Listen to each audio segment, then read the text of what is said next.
Amari Cooper, the Cowboys have invested in him to be one of the great wide receivers in Cowboys history and to be one of the best wide receivers in the game today. But it's interesting because when you look at the path that he is on, does he compare to what they have invested in as their number ones in the past, guys like Michael Irvin, Owens, or Des Bryant? I think the thing about it is, for the Cowboys to do what they need to do this year, your boy has got to be what those guys were in his prime, in their primes in Dallas. And let's not make any mistake about it, man. Michael Irvin, Des Bryant, T.O. had 3-year stretches in Dallas that were just absolutely phenomenal. Now, I looked at some 3-year stretches they had, and it was easiest to do for T.O. because he was only here for 3. Yeah. It was easy to do for Dez because it's clear his 3-year stretch. When I went to Michael, he had a 5 or 6 year stretch that was dominant. And so I literally looked at the beginning of it, each 3 years within that stretch, and decided that for me, the 91 to 93 stretch was his best. Even though he had one more touchdown, I think, from 93 to 96. I just like that stretch better because he was a bigger play receiver, averaged more yards per catch, like 1.5 yards more. Right. But here's what I know, man. Those guys had 3-year dominant stretches that defined their clubs. They were by far, all pro receivers at least once during that stretch. And that's because while their ceilings were high and they could dominate and take over games, and this part that Matt loves, their floors were also high. They didn't have a lot of games where they went, 2 for 30 or 3 for 35 or any of that. Right. Yeah. They showed up. They produced, man. And that, if we're nitpicking, and we're nitpicking because we're talking about greatness, that's where Amari Cooper has got to be better. The ceiling is fantastic. It's cool. That's that floor, man. That dirty, nasty, stinking floor that needs to be swept and mopped. That's his problem. Yeah, I think it is. We've had this conversation about him, and when you compare him to these other guys from the Cowboys, the games in just these 3-year stretches that you're talking about, these dominant 3-year stretches where they were top dogs. Michael Irvin had 10 games out of 48 under 50 yards. Dez had 10 out of 48. T.O. had 10 out of 36. Well, Amari Cooper, let's throw out the Jets game last year because he played like 4 snaps, whatever it is. So let's just say he's had 24 games. In 24 games as a Cowboy, 10 times he's had under 50 yards receiving. I think that's the problem. You look at the other guys, they haven't been anywhere close to that. And so when you talk about Amari, man, it's about you can't disappear. And here's the thing, Matt. It doesn't matter whether he's not productive. I mean, it does, but it doesn't. It doesn't matter in a sense whether it's Amari, the play caller, the scheme. It doesn't matter.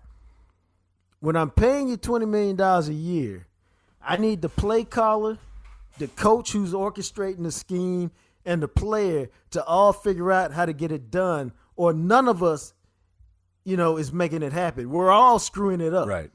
Because when you pay somebody that much money, $20 million a year, more than $1 million a game, more than $250,000 a quarter, I can't have you going 2 for 29.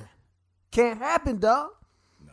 And so it's incumbent upon Kellen Moore, Mike McCarthy, and the quarterback, Dak Prescott, to make sure those instances are few and far between. And I think that this year you might have a better opportunity to see that. And look, it's interesting because of the way they distribute the ball. Amari Cooper last year as a Cowboy had 119 targets. And as we know, the Cowboys all dropped a lot of balls. Amari is no innocent victim in that. I mean, he also played a role in the dropping of the balls that they had as a unit.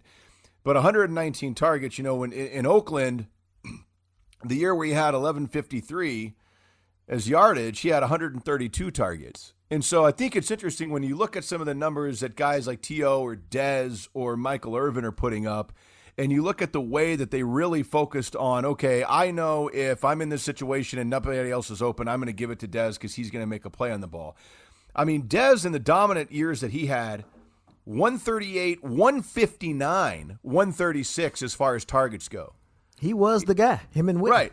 I mean that's 40 targets more than what Amari had last year. And so It's interesting, and I do wonder if we'll see this, and we've kind of talked about this before, with Jason Garrett not having the ability in game to make some of the adjustments, and there's countless examples of it. And I wonder if Mike McCarthy will recognize early on, man, we're halfway. We've had 2 drives so far in the first quarter. Amari, have we thrown the ball to him?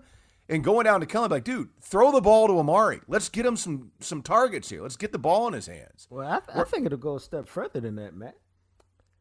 And I'm not saying they haven't done this in the past. I'm just saying I think part of the script is, and we know the West Coast offense started the whole scripting of plays. Not everybody does it. Right. But the whole scripting of plays is, hey, Kellen, we need the ball tossed in Amari's direction, first series of the game, as long, however you go. Now, sometimes the play, we all know this. The play is designed to go to Amari Cooper. Michael Gallup got open first. Boom, it goes. Gallup gets the ball in the completion. And that's fine. But you just have to understand that, hey, we didn't get it to Amari on that drive.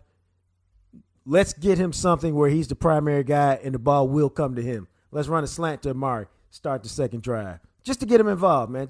Let's run a screen. Let's run a hitch. Let's run a drag. Let's just make sure this is a route. He won't have any problem getting the ball, and we can get him going, and boom, now he's in there. I mean, it's just all part of the process, man. Yeah, and I have a higher belief this year that we'll see that, which gets Amari more active early on, and the games in which he has gotten some activity early on are the games in which he tends to produce. Versus the games, and we've all seen this. You get to halftime, like, Mike, so Cooper has 2 targets in the first half. And I get there's a lot of options on this offense, but if you're paying a dude $20 million, he needs to be your number one option, and you need to invest that part of the offense in why he commanded $20 million. Dude, I mean, it makes sense. I mean, when you look at those 4 guys, and we're talking about Michael Irvin, Terrell Owens, Dez Bryant, and whether Amari Cooper can reach those levels of excellence, especially over a 3-year period where you become a dominant receiver, because he's moving into his 3rd year. It's his 3rd year with Dak. It's a new offense, but we've all seen that he can dominate a game. But out of those 4 guys, man, he has the lowest. I found this interesting, Matt. You tell me what you think. Like Michael Irvin, they all average 5 catches a game. Right. Okay. Yeah. But Michael Irvin, during his stretch, averaged 92 yards a game. That is beasting. How about Dez? During his best 3-game stretch, he averaged 85 yards a game. I was a little surprised. I thought T.O. averaged more. He averaged 77, basically 78 yards a game. Yeah. Amari Cooper is basically 77 yards a game. But here's the difference to me, Matt. So T.O. averages 77 yards a game. But he has 1,100-yard games in 46 games played. Michael Irvin had 1,800-yard games in 46 games played because each of them missed a couple games because of injury. Amari Cooper's got 6 and 25. That's not anything close to the same pace. No. And see, that's what we're talking about, where the floor is too low. Yeah, it's mountains and valleys. I mean, it's instead of starting at sea level and then going to a mountain, then you're back at sea level, he goes up the mountain and then drops down into some valley that's like 5,000 feet below sea level. I mean, his graph of production is so odd. And the home road skews were bizarre last year. And, that's why when you get to the end of the year and you look at it, you say, man, this dude can do some things and impacted 7-8 games. But 7-8 games, he was virtually invisible. He also had 200-yard games in like his first, 12 games. None of those other guys had more than one. See, that's what we're talking about. It's not all his fault. Obviously, he plays a role in that, but it's the coaching. It's the idea, like we just mentioned with McCarthy and the scripting and the, even if the script doesn't go to form of saying, okay, look, I get it. He didn't get the ball the first series. I don't care what you do. Run a slant. Nobody in the league is covering Amari Cooper on a slant.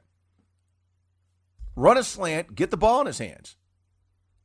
No, I think you're right, and I think they'll do that this year. I got big expectations for Amari Cooper, man. The Cowboys have to win with offense. They've invested more than any other club in the National Football League in offense. Whether we're talking draft picks, CeeDee Lamb, or whether we're talking cold, hard cash. Dak Prescott, basically $32 million. Zeke, the highest paid running back. Amari Cooper crashing the $20 million mark. They spent more on quarterback one, receiver one, and running back one. $10 million more than any other team. They got to win with offense, which means Amari Cooper, you can't disappear for whatever reason, my brother.